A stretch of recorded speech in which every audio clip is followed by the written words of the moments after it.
Hello everyone, welcome back to my channel. आज एक new poem के क्वेश्चन आंसर्स के साथ आप सभी के सामने फिर से हाजिर हूँ। आप सभी की रिक्वेस्ट थी मैम पहले क्वेश्चन आंसर्स प्लीज़ हमारे लिए ला दीजिए, बहुत प्रॉब्लम हो रही है समझने में। तो मैं इसका एक्सप्लेनेशन जो है ना इसका पोएम का वो मैं बाद में करूँगी। पहले मैं आपको क्वेश्चन आंसर्स दे देती क्योंकि मेरे हिसाब से आप लोग को उसी की ज़्यादा रिक्वायरमेंट है। तो चलिए देखते हैं, ठीक है। फिलअप्स आप देखेंगे आपके बुक्स में से है ये। नंबर 1 आइडियाज़, इमेजिनेशन फिलअप कर लेंगे। Number 2 magician. Number 3 glimpse of his soul, protects certain others with the world of his soul. Number 5 the creative beacon.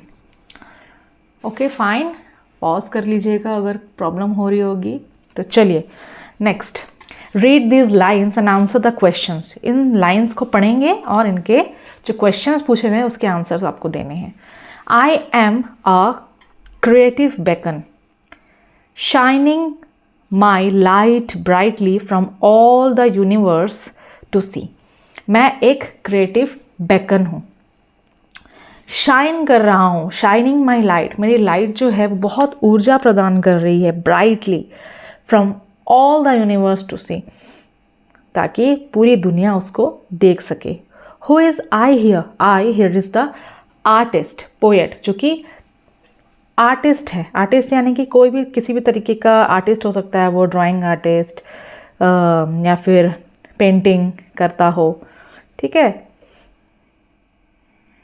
तो next question, as a creative beacon what does the person do? As a creative beacon वो पर्सन क्या करता है?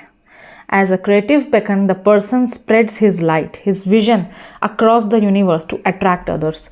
तो वो अपना, beacon का मतलब होता है अ फायर और light set up in a high और प्रोमिनेंट पोजीशन। यानी कि जिस तरीके से आप सूरज को इमेजिन करो ना कि सूरज है, कैसे ऊपर रहते हैं आसमान में और कैसे चारों तरफ अपनी रोशनी फैलाते हैं, ठीक है। तो as a creative beacon, creative मतलब क्रिएटिव होना यानी कि कुछ कला होना, कुछ कला को दिखाना। The person spreads his light, वो अपनी लाइट को स्प्रेड करते। स्प्रेडिंग लाइट का मतलब ये नहीं कि वो मैजिशियन है, वो लाइट जला रहे हैं, नहीं, वो अपने आर्ट से लोगों को जागरूक कर रहे हैं। His vision across the universe, अपनी आँखों से पूरी दुनिया को अपनी आर्ट दिखा रहे हैं। टू अट्रैक्ट अदर्स, अदर्स को अट्रैक्ट करते। कोई भी ब्यूटीफुल पेंटिंग जब हम देखते हैं तो हम बिल्कुल अट्रैक्ट हो जाते हैं। Next number 2, I am all these things and more, मैं ये सारे थिंग्स हूँ, सारी चीज़ें हूँ और उससे भी कई ज़्यादा। Who is meant by I? Here I is the artist, artist की बात हो रही है, आर्टिस्ट अपने बारे में ही बता रहे हैं। Mention any 3 things that make up the person being referred to here. 3 ऐसे थिंग्स आप बताएंगे जो कि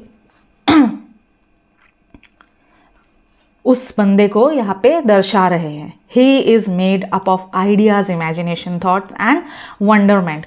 वो जो व्यक्ति है वो आइडियाज़ से भरा हुआ है, इमेजिनेशन यानी कि आपको पता है आर्टिस्ट लोगों की इमेजिनेशन पावर कितनी ज़्यादा होती है। थॉट्स ऑफ वंडरमेंट, बहुत ही ज़्यादा आश्चर्यचकित कर देने वाले थॉट्स उसके दिमाग में चलते हैं। वरीज, ड्रीम्स, एम्बिशंस, चिंता, सपने, एम्बिशंस यानी बड़े बड़े ख्वाब। Everything he loves and fears, his yesterdays and his tomorrows. तो ये सभी चीज़ों से वो आर्टिस्ट भरा हुआ होता है। Next number C, what kind of an artist is I? I यहाँ पे जो पोएम में बार बार आई की जिक्र हो रही है, वो किस तरीके का आर्टिस्ट है? ही इज़ पैशनेट, बहुत ज़्यादा पैशन है उसके अंदर। पैशन यानी कि कोई ऐसी तीव्र इच्छा। क्रिएटिव आर्टिस्ट, बहुत ही ज़्यादा क्रिएटिविटी है उसके अंदर। Who creates paintings out of his thought, वो बहुत सुंदर सुंदर पेंटिंग बनाता है। And ideas into pieces of originality, और अपने आइडियाज़ को एक सुंदर पेंटिंग के द्वारा दर्शाता है। Next, answer these questions. Why does the artist consider himself a magician? Artist अपने आप को एक मैजिशियन क्यों बताते हैं? The artist considers himself a magician because he turns his wonderful thoughts into very original pieces of art. Artist अपने आप को इसलिए मैजिशियन कहते हैं, जादूगर कहते हैं, क्योंकि वो अपने बहुत ही खूबसूरत थॉट्स को एक ओरिजिनल आर्ट पीस में बनाकर सबके सामने पेश करते हैं। इसलिए उसके मन में कोई भी एक थॉट आए कि मैं माउंटेन में जा रहा हूँ, या एक बच्ची है जो माउंटेन में डांस कर रही है, तो वो उसको बिल्कुल हूबहू बना के पेश कर देगा सभी के सामने। तो वो इसकी इमेजिनेशन है। Next, What does each creation of the artist reflect according to him? उसके अकॉर्डिंग उसके बनाए हुए सारे जो भी वर्क है, आर्ट वर्क्स, पेंटिंग्स क्या दर्शाते हैं? Each creation of artist reflects the artist's journey through life. वो अपनी लाइफ की जर्नी बताता है अपने आर्ट के through. His emotions, his past experiences, उसके इमोशंस यानी वो कैसा फील करता है, उसके पास्ट एक्सपीरियंसेस यानी कि पास्ट में उसने क्या क्या फेस किया, एंड हिज फ्यूचर होप्स, और फ्यूचर में वो क्या क्या अपने लिए अट्रैक्ट करता है या क्या सोचता है, क्या उम्मीद रखता है फ्यूचर से, वो सभी उसके आर्टवर्क से पता चलता है। Number 3, all that I was yesterday and all that I will be tomorrow is neatly contained in my glorious creations. Explain. जो कुछ भी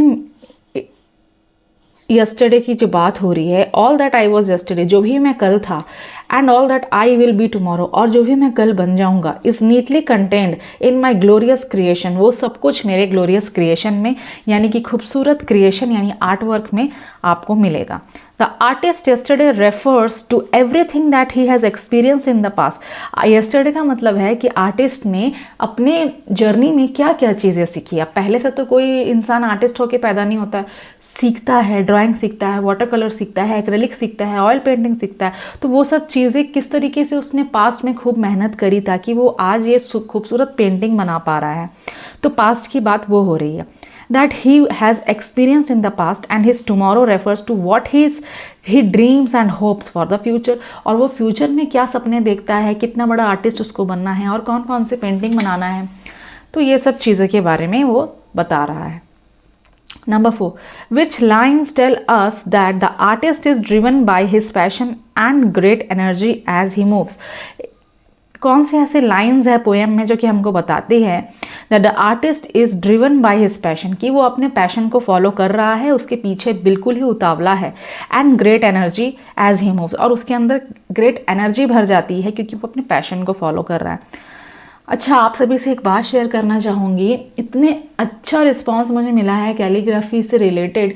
मैं जब से मैंने कैलीग्राफी कोर्स स्टार्ट किया है तब से ऑलमोस्ट 100 लोगों को मैंने पढ़ा दिया कैलीग्राफी, क्योंकि ये इतना मिनिमम कॉस्ट मैंने रखा है और इतनी अच्छी तरीके से 7 डेज़ में आप अच्छी तरीके से एक लिखना, जो बेसिक्स होते हैं A to Z, alphabets, code formation, सब कुछ इतनी ईजिली बच्चे सीख रहे हैं कि मैं आपको बता नहीं सकती। मैं आप सभी की बहुत बहुत शुक्रगुजार हूँ। और मेरा शॉर्ट सेक्शन भी आप देखिएगा, मुझे इंस्टाग्राम पे भी आप फॉलो करेंगे, क्योंकि मैं वहाँ पे नेम रिक्वेस्ट भी डालती हूँ। जैसे आपका कोई नेम हुआ, जैसे आपका नाम है अंशु या सौरभ, तो मैं उसको खूबसूरत हैंडराइटिंग में लिख करके नेम रिक्वेस्ट बनाती हूँ।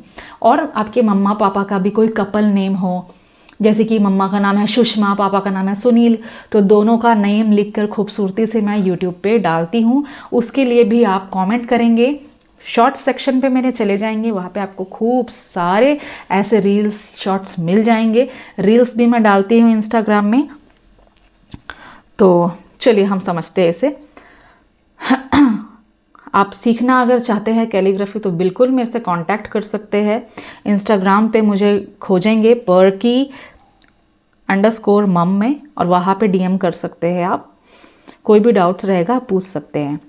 आई march to my own beat, मैं अपने हिसाब से चलता हूँ क्योंकि मैं आर्टिस्ट हूँ। And wildly dance to my own rhythm, और मैं अपने हिसाब से अपने रिदम में डांस करता हूँ, अपने मन मौजी हूँ मैं। Passion runs through my veins, मेरे रग रग में पैशन दौड़ता है। As emotions are fuel of my craft, और इमोशंस जो है वो जैसे कि एक गाड़ी को पेट्रोल की ज़रूरत होती है, इस तरीके से इमोशंस जो है वो मेरे लिए पेट्रोल का काम करते हैं। Number 5, what do you understand by emotions are fuel of my craft. इस लाइन से आपको क्या समझ में आया? It means the artist emotion provide him the right material to examine and paint the subjects for his paintings. Artist के जो emotion है वो उसको सही मटेरियल को ढूंढने में हेल्प करता है। टू एग्जामिन एंड पेंट, उस इमोशंस के हेल्प से वो एक अच्छी पेंटिंग को बनाता है। तो ये था हमारा आज का पोयम। आशा करती हूँ कि आप सभी को समझ में आ गई होगी। तो कमेंट करना वीडियो कैसा लगा, ठीक है, और मुझे बताना नेक्स्ट कौन सा वीडियो लेकर आऊँ। तब तक के लिए अपना ध्यान रखना। बाय बाय, टेक केयर, और लाइक ज़रूर करना। बाय।